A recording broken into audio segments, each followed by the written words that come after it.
In an otherwise quiet, unassuming area of Southern California, this weekend a cultural phenomenon is exploding. So I'm walking down Ventura Boulevard trying to think of an interesting story to cover, and I stumble upon this tribute band playing rock and roll that resonates with a lot of people. So stay tuned, this is going to be a wild ride. Tinseltown has become an epicenter for the American film industry.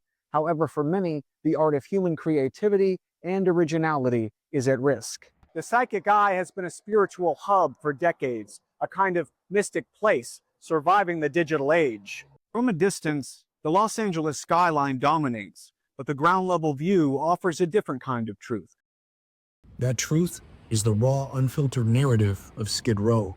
Now, these aren't just tents or statistics, but local residents. And what you're seeing isn't just a crisis, but a silent tragedy happening in our own backyard. A place you would never want to experience if you're a homeless person.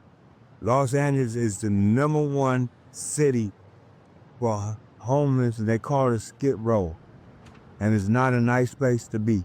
If you're out here and you're stuck, you can't get up, and they won't get you up. And as soon as you sit down on the ground, they look at you different. And a few of them sat down next to me, and they're like, people look at you different when you sit down here. I said, yeah, I'm telling you. Sorry, bro. After dark, many personal demons fought on Skid Row are amplified tenfold. There are many stories that I could tell you throughout my experience in Skid Row. The most unbelievable thing you could ever see in your life. I've seen people shot, I've seen people stabbed, I've seen people cut, I've seen a person lose his eye over using somebody's pipe. Seen a guy ask for a pusher to push his pipe, and he took a coat hanger and started stabbing the guy in the neck and the throat because he didn't have nothing to give him. The homeless pandemic, not only an undeniable reminder that our society's true measure isn't based on wealth or production, but rather an opportunity to extend a sheer empathy to all those living on the streets fighting for their lives.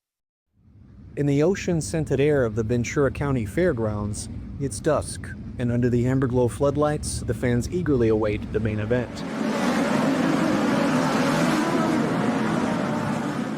The roar of the engines is more than just a noise. It's a symphony of dedication and adrenaline.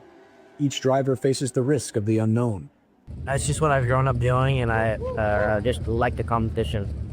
Chase your dreams, do everything that you want to do. I mean, no matter what. I mean, work hard at it. A lot of work doing these things is definitely something that keeps you occupied. For these drivers, every race is a passion. I grew up around drag racing. My dad was a drag racer. That's what he loved. At Ventura Raceway, it's a place where racing history meets high-octane action, a tradition built on pure thrill. No matter your taste in music, at times the discovery of a new kind of sound or an old familiar favorite comes from the most unexpected of places. In the quiet neighborhood of Tarzana, California, stands Bar 10, and the popular Metallica tribute band Metallifornia tells us why they're on stage and that 80s thrash metal is still very much alive. So I like to do this because I like to see the people's reaction in the audience. You know what I mean? I'm doing it because it's fun, but I want to see people's reactions. Like, the more people, the better, and I want to connect with everybody. Well, really, it's just having a good time, you know? I mean, that's what I love to do, you know? And especially, I mean, I love bass because I can feel it, you know, and I can feel the energy of the crowd and everything. It's just a great situation. While live music venues in LA are slowly becoming a bygone pastime, Metallifornia is a visible fruit of an almost unseen musical network and keeping rock and roll relevant. I was really into the early thrash, the 80s bands, watching their live performance on YouTube, like live, you know, Live Ness, Spit and Verge, the album. Less focus on the guitar playing. It's kind of like some fun show.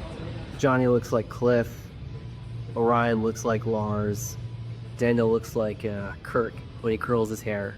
And I try to look like Hetfield, and we try to sound like old Metallica energy.